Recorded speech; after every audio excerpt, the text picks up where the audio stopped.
Brought to you by Warren and Griffin, your local 5-star law firm. Whether you want to admit it or not, we've all probably experienced that horrifying feeling of walking into the kitchen to rinse out some dishes in the sink, and what do you see around the faucet but some ants? It's a terrible thing to have to face, and it can make you feel kind of unclean to admit that there might be bugs in your home. But luckily for us, Eric Gardner at Volunteer Rid of Pest is here to say, do not worry, it might not be your fault. And number two, he can help you solve it. So good to see you this morning, Eric. Hey, it's good to see you. Am I right to start off with the ants? Do we see them more in the summertime? Because it seems like they can be a real nuisance this year.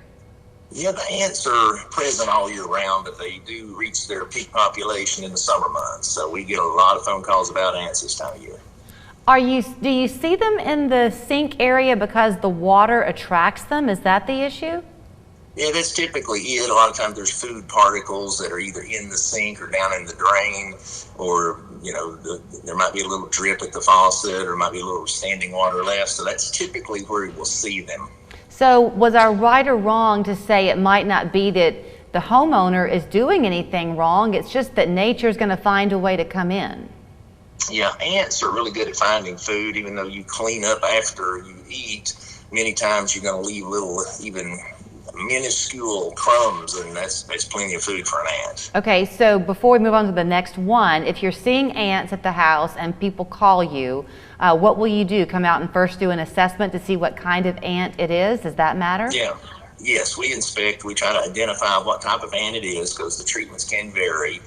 And then we try to look for the source. If we can find an ant hill or something, we treat it, but we want to just create a barrier around the exterior of the house, and then we want to use some bait inside the house so that we're not applying, pesticides just randomly inside the house. We want to be targeted with what we do. Okay. And we use a gel bait that works really well. Okay, you want to have the inside clean, but you want the kids to be able to go outside. A lot of us want to enjoy the outdoors.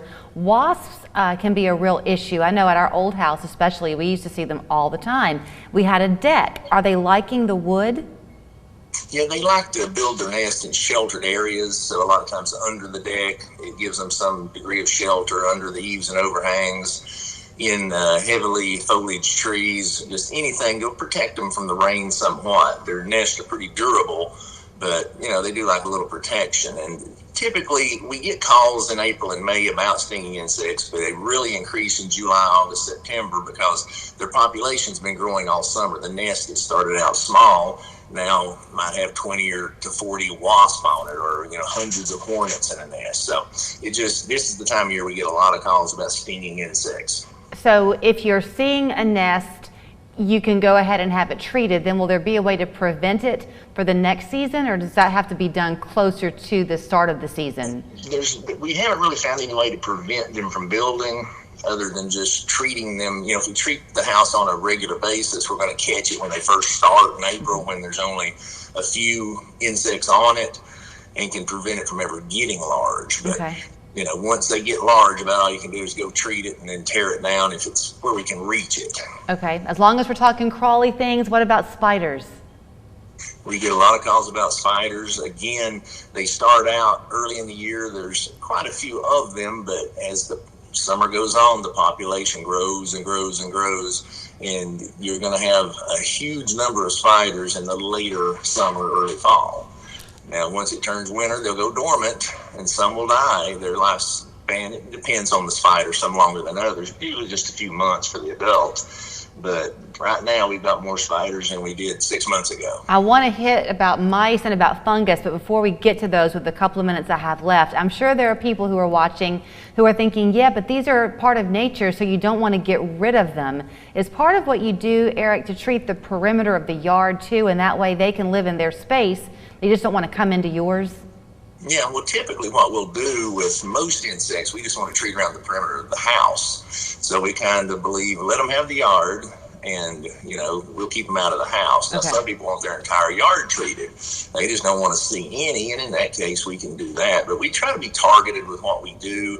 There are beneficial insects that we don't want to harm. Okay. And believe it or not, being in this business, I don't take any pleasure out of killing God's creatures, but we do want to protect our customers' homes and properties and their families. So there is a fine line. Okay, before I let you run, I only have time for one more. So can we touch on fungus? We've had an awful lot of rain lately. Does that add to the problem? Yeah, here in the southeastern United States, one of the most wet, moist places on earth is the crawl space. And most people never go in their crawl space. So we recommend having it inspected.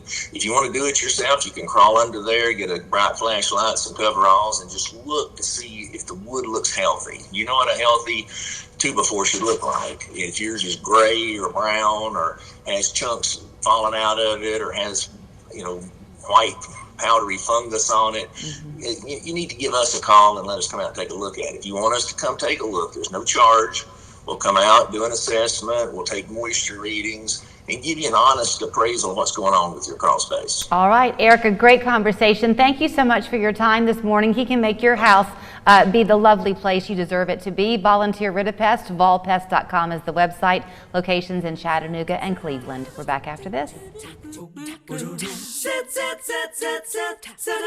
Zaxby's Chicken Finger Plate comes with 12 dippable,